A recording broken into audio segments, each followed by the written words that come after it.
নফসকে নিয়ন্ত্রণ করা জরুরি কেন? মানুষের পক্ষে কি নফসকে নিয়ন্ত্রণ করা সম্ভব? প্রতিটি মানুষের মধ্যেই নফস আছে। এই নফসই সামগ্রিকভাবে মানুষের উৎসাহ, উদ্দীপনা, চিন্তাধারা ও কামনা বাসনাকে নিয়ন্ত্রণ করে। নফস কখনো মানুষকে বিপথে পরিচালিত হওয়া, চিন্তাধারা বিক্ষিপ্ত হওয়া এবং দৃষ্টিকে অসৎ হওয়া থেকে রক্ষা করে। আবার এই নফসই মানুষকে বিপথে পরিচালিত করে, অসৎ কামনা বাসনা সৃষ্টি করে এবং কুদৃষ্টি দ্বারা মন ও মস্তিষ্কে শান্তি ও নিরাপত্তা থেকে বঞ্চিত করে। তাই আজকে আমরা নফসের মতো মানব জীবনের প্রধান নিয়ন্ত্রণ শক্তির বিষয়ে বিস্তারিত আলোচনা করব ইনশাআল্লাহ। নফসের পরিচয়। নফস শব্দটি আরবি, কিন্তু নফস মানে কি তা এক কথায় প্রকাশ করা যায় না। প্রধানত মানুষের নিজস্বতা, ব্যক্তির সত্তা, আমিত্ব, প্রবৃত্তি অর্থে নফস শব্দ ব্যবহৃত হয়। অর্থাৎ নফস মানে হলো আত্মা, মন বা প্রবৃত্তি, যা সকল প্রাণীর দেহেই বিরাজমান। নফস হলো সেই অলৌকিক বস্তু যা মানুষের দেহে ফু দিয়ে প্রাণের সঞ্চার করা হয়, অথবা নফস সেটাই যা আল্লাহ মানব দেহে ফুঁকে দিয়েছেন এবং মৃত্যুর সময় দেহ থেকে বেরিয়ে যায়। পবিত্র কোরআনে আল্লাহ বলেন, কুল্লু নাফসিন যায়িকাতুল মাউত। প্রত্যেক নফসকে মৃত্যুর স্বাদ গ্রহণ করতে হবে। সুফি ও দার্শনিকগণ নফস সম্পর্কে সুস্পষ্ট বর্ণনা দিয়েছেন। কোরআন ও হাদিসের বর্ণনার আলোকে তারা নফসের স্তরভিত্তিক বর্ণনা পেশ করেছেন। তাদের বর্ণনার সারমর্ম হল, মানুষের নফস স্বভাবগতভাবে আম্মারাতুন বিসু অর্থাৎ পাপ কাজের দিকে আসক্ত হয়ে থাকে, কিন্তু ঈমান, সৎকর্ম ও সাধনার বলে সে নফসে লাওয়ামা হয়ে যায় এবং মন্দ কাজ ও ত্রুটির কারণে অনুতপ্ত হতে শুরু করে, কিন্তু মন্দ কাজ থেকে সম্পূর্ণ বিচ্ছিন্ন হয় না। এরপর সৎকর্মে উন্নতি ও আল্লাহ নৈকট্য লাভের চেষ্টা করতে করতে যখন শরীয়তের আদেশ নিষেধ প্রতিপালন করতে মজ্জাগত ব্যাপার হয়ে যায়, তখন শরীয়ত বিরোধী কাজের প্রতি স্বভাবগত ঘৃণা অনুভব করতে থাকে, তখন এই নফসে মুতমাইন্না উপাধিপ্রাপ্ত হয়। নফসের এই স্তরভিত্তিক বর্ণনায় সুস্পষ্ট হয়ে গেল যে মূলত মানুষের নফস একটাই, যা বিভিন্ন সময় বিভিন্ন রূপ ধারণ করে। তাই পবিত্র কোরআনে নফসের 3টি রূপ উল্লেখ করা হয়েছে, যেমন নফসে আম্মারা, প্রতারক আত্মা, যে নফস মানুষকে কুপ্রবৃত্তি ও জৈবিক কামনার দিকে আকৃষ্ট করে, মন্দ কাজে প্ররোচিত করে, তার নাম নফসে আম্মারা। নফসে লাওয়ামা, অনুশোচনাকারী আত্মা, যে নফস অন্যায় করার পর হৃদয়ে অনুশোচনার উদ্রেক করে, ভুল বা অন্যায় করলে অথবা অন্যায় বিষয় চিন্তা করলে কিংবা খারাপ নিয়ত রাখলে লজ্জিত হয় এবং সেজন্য নিজেকে তিরস্কার ও ভর্ৎসনা করে, তার নাম নফসে লাওয়ামা। এই আত্মা মানুষকে ভালো কাজে উৎসাহ যোগায় ও মন্দ কাজের জন্য তিরস্কার করে। পবিত্র কোরআনে আল্লাহ রাব্বুল আলামিন নফসে লাওয়ামাহের কথা উল্লেখপূর্বক কসম খেয়েছেন, কেননা নফসে লাওয়ামা হলো এমন একটি নফস যে নিজের কাজকর্মের হিসাব নিয়ে নিজেকে ধিক্কার দেয়, অর্থাৎ কৃত গুনাহ অথবা ওয়াজিব কর্মে ত্রুটির কারণে নিজেকে ভর্ৎসনা করে। সৎকর্ম সম্পর্কেও নিজেকে এই বলে তিরস্কার করে যে আরো বেশি সৎ কাজ সম্পাদন করে উচ্চ মর্যাদা লাভ করে না কেন। প্রখ্যাত বুজুর্গ হযরত হাসান বসরি রাহমাতুল্লাহি আলাইহি বলেন, নফসে লাওয়ামা মূলত নফসে মুমিনা। আল্লাহর কসম, মুমিন তো নিজেকে সর্বদা সর্বাবস্থায় ধিক্কার দেয়। নিজের সৎকর্মের ব্যাপারেও সে আল্লাহর শানের মোকাবেলায় তাতে অভাব ও ত্রুটি অনুভব করে, কেননা আল্লাহর হক পুরোপুরি আদায় করা সাধ্যাতির ব্যাপার। ফলে তার দৃষ্টিতে ত্রুটি থাকে এবং তার জন্য নিজেকে ধিক্কার দেয়। নফসে মুতমাইন্না, প্রশান্ত আত্মা, যে নফস সকল কালিমা থেকে মুক্ত এবং যাবতীয় মহৎ ভাবনায় পরিতৃপ্ত, যে নফস সঠিক পথে চললে এবং ভুল ও অন্যায়ের পথে পরিত্যাগ করলে তৃপ্তি ও প্রশান্তি অনুভব করে, তাকে বলে নফসে মুতমাইন্না। নফসে মুতমাইন্না নিরবচ্ছিন্ন সাধনা ও প্রয়াসের মাধ্যমে ভালো কাজে অভ্যস্ত হয়ে যায় ও তাতে প্রশান্তি লাভ করে। এরকম আত্মার মন্দ কাজের আগ্রহ সৃষ্টি হয় না, আর হলেও তা অতি দুর্বল থাকে। আল্লাহ তাআলা বলেন, ইয়া আইয়াতুহান নাফসুল মুতমাইন্নাহ ইরজিই ইলা রাব্বিকি রাদিয়াতান মারদিয়াহ। হে প্রশান্ত নফস, তুমি তোমার পালনকর্তার নিকটে ফিরে যাও সন্তুষ্ট ও সন্তোষভাজন হয়ে। নফসে মুতমাইন্না সম্পর্কে মুফাসসিরগণ বলেন, এই ধরনের আত্মা আল্লাহর প্রতি তার সৃষ্টিগত ও আইনগত বিধিবিধানে সন্তুষ্ট এবং আল্লাহ তার প্রতি সন্তুষ্ট। মহান রব্বুল আলামিন এইসব প্রশান্ত আত্মাকে সম্বোধন করে বলেন, আমার বিশেষ বান্দাদের কাতারভুক্ত হয়ে যাও এবং আমার জান্নাতে প্রবেশ করো। নফসকে নিয়ন্ত্রণ করা জরুরি কেন? সুপ্রিয় দর্শক, ভালো বা মন্দ কাজে যত উপায় উপকরণ আছে, নফস হলো এসবের উৎস। নফসের তাড়নায় মানুষ অনেক সৎ ও কল্যাণকর কাজ যেমন করে, তেমনি অসৎ ও ক্ষতিকর কাজও করে থাকে। পীর মাশায়েখদের মতে মানুষের অন্তরে 2টি বিপরীতমুখী শক্তি রয়েছে, তার একটি নফস, অপরটি রূহ। মানব সৃষ্টির সূচনা থেকেই এই রূহ এবং নফসের দ্বন্দ্ব চলছে। মানুষকে পাপে লিপ্ত করে তার নফসের প্ররোচনা। শয়তান মানুষকে পাপের দিকে আগ্রহী করে আর প্ররোচনা দেয় নফস। নফসের প্ররোচনা, শয়তানের প্রচেষ্টায় একজন মানুষ গুনাহে লিপ্ত হয়ে পড়েন। পবিত্র কোরআনে বর্ণিত হয়েছে, বলুন, আমি আশ্রয় গ্রহণ করছি মানুষের পালনকর্তার, মানুষের অধিপতির, মানুষের মাবুদের তার অনিষ্ট থেকে, যে কুমন্ত্রণা দেয় ও আত্মগোপন করে, যে কুমন্ত্রণা দেয় মানুষের অন্তরে, জিনের মধ্য থেকে অথবা মানুষের মধ্য থেকে। এই সূরার আলোকে আলিমরা বলে থাকেন, শয়তান শুধু মানুষকে ধোঁকা বা কুমন্ত্রণা দেয় না, শয়তানের মতো নফসও মানুষকে কুমন্ত্রণা দিয়ে থাকে। আর এই কারণেই রাসূলুল্লাহ সাল্লাল্লাহু আলাইহি ওয়াসাল্লাম নফসের অনিষ্ট থেকেও আশ্রয় প্রার্থনার শিক্ষা দিয়েছেন।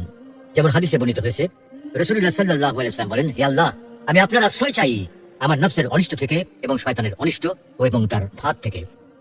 বাস্তবে দেখা যায়, মানুষ যখন অসৎ আলোচনা করে তখন মনের মধ্যে এর আকাঙ্ক্ষা তৈরি হয়।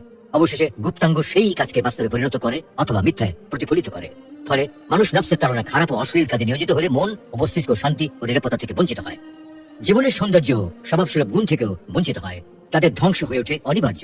আবার বাহ্যিকভাবেও বিশেষ 3টি ক্ষতিতে পতিত হয়, আর তা হলো চেহারার সৌন্দর্য ও আকর্ষণ নষ্ট হয়ে যায়, অভাব অনটন চেপে বসে এবং হায়াত কমে যায়। আর পরকালের সীমাহীন ক্ষতি তো রয়েছেই। কবর থেকে শুরু করে বিচার দিবস পর্যন্ত প্রতিটি মঞ্জিলে রয়েছে বিপদ ও আযাবের ঘোষণা। তাই আমাদের কাজ হবে নিজের উৎসাহ উদ্দীপনা, চিন্তাধারা ও কামনা বাসনাকে নিয়ন্ত্রণে রাখবো, নিজের অন্তরকে বিপদে পরিচালিত হওয়া, চিন্তাধারা বিক্ষিপ্ত হওয়া এবং দৃষ্টিকে অসৎ হওয়া থেকে রক্ষা করব। খেয়াল খুশি মতো চলার মাধ্যমে নফসের গোলামি বা প্রবৃত্তির দাসত্ব করা থেকে মুক্ত থাকবো। মানুষের পক্ষে কি নফসকে নিয়ন্ত্রণ করা সম্ভব? সুপ্রিয় দর্শক, উপরের আলোচনায় দেখেছি মানুষের জীবনের দুটি বড় শক্তি হলো নফস ও শয়তান। এই নফস ও শয়তান দুটোই প্রতি মুহূর্তে আমাদেরকে নানান গুনাহের প্রতি উদ্বুদ্ধ করে। নফস ভিতর থেকে উদ্বুদ্ধ করে, আর শয়তান সেটিকে আমাদের সামনে আকর্ষণীয় করে তুলে তাতে লিপ্ত করায়। নফস ও শয়তান দুটোই আমাদের শত্রু, তবে নফস শয়তানের চেয়ে বেশি ভয়ঙ্কর শত্রু। কেন ভয়ঙ্কর জানেন? কারণ এই নফসই শয়তানকে শয়তান বানিয়েছে। শয়তানের আগে তো আর কোনো শয়তান ছিল না। এই নফসই শয়তানকে আল্লাহর হুকুম অমান্য করতে উদ্বুদ্ধ করেছে। পরিণামে সে চিরকালের জন্য অভিশপ্ত শয়তানে পরিণত হয়েছে। কাজেই আমাদের নফসের তাজকিয়া দরকার, কারণ আল্লাহ সুবহানাহু ওয়া তাআলা রাসূল সাল্লাল্লাহু আলাইহি ওয়াসাল্লামকে যে দায়িত্ব দিয়েছিলেন তার মধ্যে অন্যতম দায়িত্ব ছিল তাজকিয়া বা মানুষের অন্তরকে পরিশুদ্ধ করা। তাই তো আল্লাহ সুবহানাহু ওয়া তাআলা একই সূরাতে 7 বার কসম খেয়ে বলছেন, সেই সফল কাম হয়েছে যে নিজ আত্মাকে পরিশুদ্ধ করেছে, এবং সেই ব্যর্থ হয়েছে যে নিজ আত্মাকে কলুষিত করেছে। কাজেই আমরা যদি নিজেদের সফল কাম করতে চাই, ধ্বংসের হাত থেকে বাঁচতে চাই, তাহলে আমাদের নফসকে পরিশুদ্ধ করতে হবে। আর নফসের একটা বৈশিষ্ট্য হচ্ছে সে সবসময় খারাপ কাজের প্রতি উৎসাহিত করবে, কিন্তু ভালো কাজের প্রতি আহ্বান করবে না। তাই আল্লাহ নবী ইউসুফ আলাইহিস সালাম বললেন, আমি নিজের নফসকে পবিত্র মনে করি না। সুবহানাল্লাহ। আমরা একবার আমাদের কথা চিন্তা করি, যেখানে আল্লাহর নবী এই কথা বলেছেন তিনি তার নফসকে পবিত্র মনে করেন না, সেখানে আমাদের অবস্থা কি হতে পারে? আমাদের হাল তো এই, আমরা আমাদের নফসকে পবিত্র করার কথা চিন্তাও করি না। আমাদের মধ্যে অন্য অনেক ব্যাপারে আগ্রহ আছে, কিন্তু যখন তাজকিয়ার ব্যাপারে বলা হয় তখন আমাদের আলসেমি চলে আসে। অথচ আমাদের উচিত হলো নফসকে পরিশুদ্ধ করার জন্য সর্বাত্মক চেষ্টা করা। যদিও নফস আমাদের খুবই ভয়ঙ্কর এক শত্রু, তবে তার কুমন্ত্রণ থেকে বাঁচার জন্য কিছু আমল রয়েছে। আমরা যদি সেই আমলগুলো যথাযথভাবে পালন করতে পারি, তাহলে ইনশাআল্লাহ আমরা নফসের সকল কুমন্ত্রণ থেকে নিরাপদ থাকতে পারবো। প্রথম আমল ইস্তেগফার। বেশি বেশি ইস্তেগফার করা ও সব ধরনের গুনাহ থেকে বেঁচে থাকার জন্য আল্লাহর কাছে সাহায্য কামনা করা। আসলে ইস্তেগফার এমন একটা দোয়া, এমন একটা অব্যর্থ ঔষধ যা শুধু গুনাহকেই ধ্বংস করে না, বরং পেরেশানিও দূর করে। এটা খুব পরীক্ষিত একটা আমল। যাদের ডিপ্রেশন, বিয়ে, রিজিক নিয়ে পেরেশানি আছে, তারা বেশি বেশি ইস্তেগফার করতে পারেন। সব থেকে ভালো হয় একটা অ্যামাউন্ট ঠিক করে নেওয়া। যেমন ধরুন, আমি দিনে 100 বার অথবা 200 বার ইস্তেগফার করব। প্রত্যেকটি গুনাহ অন্তরে একটা কালো দাগ সৃষ্টি করে। গুনাহ করতে করতে একসময় অন্তর কালো দাগ ভরে যায়, তখন আর দিন প্রবেশ করতে পারে না। ইস্তেগফার হচ্ছে এমন আমল যা আপনার অন্তরে সেই কালো দাগকে আস্তে আস্তে দূর করবে ইনশাআল্লাহ। দ্বিতীয় আমল হলো আল্লাহ ভীতি। সব সময় আল্লাহকে ভয় করা এবং সাদিকিন তথা যারা কথা ও কাজে সত্যবাদী তাদের সাহচর্য গ্রহণ করা। সাদিকিনদের সঙ্গ গুনাহ থেকে বেঁচে থাকার অন্যতম একটা উপায়। প্রকৃতপক্ষে তাজকিয়া একা একা হয় না, অর্থাৎ এটা নিজে নিজে হবে না, থিওরিটিক্যালি সম্ভব না।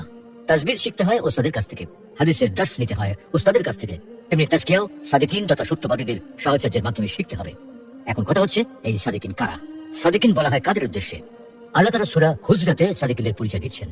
মুমিন কেবল তারাই যারা আল্লাহ ও তার রাসূলের প্রতি ঈমান এনেছে, অতঃপর কোনরূপ সন্দেহ পোষণ করেনি এবং নিজের সম্পদ ও নিজের জান দিয়ে আল্লাহর পথে জিহাদ করেছে, তারাই হলো সাদিকিন। এই আয়াত থেকে আমরা কি কি শিক্ষা পেতে পারি? আয়াত থেকে আমরা যে শিক্ষা পেতে পারি তা হলো সত্যবাদীদের সাহচর্য গ্রহণ করা, সত্যবাদীদের গুণ অর্জন করার চেষ্টা করা এবং নিজেদের জানমাল নিয়ে আল্লাহর পথে জিহাদ করা। তৃতীয় আমল হচ্ছে আল্লাহ আমাকে দেখছেন। সর্বদা আল্লাহ আমাকে দেখছেন, এই মানসিকতা অন্তরে বদ্ধমূল রাখা, বিশেষ করে ইবাদতের ক্ষেত্রে। এই বিষয়টির প্রতি হাদিসে জিবরাইলে ইঙ্গিত করা হয়েছে।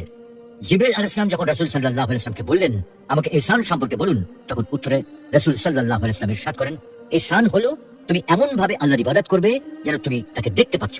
যদি তাকে দেখতে না পাও, তাহলে তিনি তো তোমাকে দেখতে পাচ্ছেন। এটা খুব গুরুত্বপূর্ণ একটা বিষয়, বিশেষ করে একাকিত্বের সময়গুলোতে। আমাদের মনে যদি এই ধারণা বদ্ধমূল থাকে আল্লাহ সুবহানাহু ওয়া তাআলা সব সময় আমাদের দেখছেন, তাহলে আমাদের পক্ষে গুনাহ করা কঠিন হয়ে যাবে। চতুর্থ আমল হলো মৃত্যুর স্মরণ। যে কোনো মুহূর্তে আমার মৃত্যু আসতে পারে, এই বিশ্বাস অন্তরে মজবুত রাখা। গুনাহের অবস্থায় মৃত্যুবরণ করে কি ভয়াবহ পরিণতি হবে, এই ভয়ে সর্বদা অন্তরে জাগ্রত রাখা। এ সম্পর্কে কুরআনুল কারীমে আল্লাহ তাআলা বলেন, وأما من خاف مقام ربه ونهى النفس عن الهوى فإن الجنة هي المأوى। যে ব্যক্তি তার পালনকর্তার সামনে দণ্ডায়মান হওয়াকে ভয় করেছে এবং খেয়াল খুশি থেকে নিজেকে বিরত রেখেছে, তার ঠিকানা হবে জান্নাত। আমরা যখন এটা মনে রাখবো, একদিন আমাদের মৃত্যু হবে, রবের সামনে দাঁড়াতে হবে, তাহলে আমাদের জন্য গুনাহ করা কঠিন হবে। আর মৃত্যুকে স্মরণ করার অন্যতম উপায় হচ্ছে কবরস্থানে যাওয়া, কবর জিয়ারত করা। আর এই জন্যই রাসূলুল্লাহ সাল্লাল্লাহু আলাইহি ওয়াসাল্লাম বলেন, আমি তোমাদের এর আগে কবর জিয়ারত করতে নিষেধ করেছিলাম, এখন থেকে কবর জিয়ারত করো, কেননা তার দুনিয়া বিমুখতা এনে দেয় এবং আখিরাতের কথা স্মরণ করিয়ে দেয়। আর 5 নম্বর আমল হচ্ছে আল্লাহর জিকির ও কুরআনুল কারীম তেলাওয়াত। এর মাধ্যমে অন্তরে আল্লাহর ভয় সৃষ্টি হয় এবং ঈমান বৃদ্ধি পায়। এই সম্পর্কে পবিত্র কোরআনে আল্লাহ বলছেন, إن إنما المؤمنون الذين إذا ذكر الله وجلت قلوبهم وإذا تليت عليهم آياته زادتهم إيمانا وعلى ربهم يتوكلون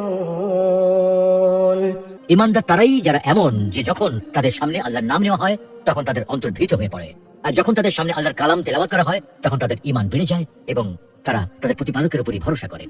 আল্লাহ পবিত্র কোরআনের মাধ্যমে আমাদের সাথে কথা বলছেন, আমাদের জন্য নিদর্শন রেখেছেন। কোরআন হচ্ছে আল্লাহ সুবহানাহু ওয়া তাআলার আদেশ। আমাদের কি করতে হবে, কখন করতে হবে, কিভাবে আগাতে হবে, কোরআনে তার উত্তর পেয়ে যাবেন। ফলে কোরআন তেলাওয়াতের মাধ্যমে আমাদের জন্য নফসকে নিয়ন্ত্রণ করা সহজ হয়ে যাবে। সুপ্রিয় দর্শক, আমরা নফসের কুমন্ত্রণ থেকে বেঁচে থাকার জন্য 5টি আমলের কথা আলোচনা করেছি। আমলগুলো সংক্ষেপে আবার বলছি: বেশি বেশি ইস্তেগফার করা ও গুনাহ থেকে বাঁচার জন্য আল্লাহর কাছে সাহায্য কামনা করা, সবসময় আল্লাহকে ভয় করা ও সাদিকিন তথা সত্যবাদীদের সাহচর্য গ্রহণ করা, সর্বদা আল্লাহ আমাকে দেখছেন এই মানসিকতা অন্তরে বদ্ধমূল রাখা, যে কোনো মুহূর্তে আমার মৃত্যু আসতে পারে এই বিশ্বাস অন্তরে মজবুত রাখা, আর সবশেষ কথা হচ্ছে যথাসম্ভব অধিক পরিমাণে আল্লাহর জিকির ও কোরআনুল কারীম তেলাওয়াত করা। আশা করা যায় এই আমলগুলো দ্বারা আল্লাহ তাআলা আমাদেরকে নফসের কুমন্ত্রণা থেকে রক্ষা করবেন এবং আমাদের অন্তরকে পবিত্র করে দেবেন। তাই আমরা প্রার্থনা করি আল্লাহ রাব্বুল আলামিন আমাদের সকলকে নফস নিয়ন্ত্রণ করার তৌফিক দান করুন, নফসে লাওয়ামা এবং নফসে মুতমাইন্না অর্জন করার তৌফিক দান করুন। আমিন।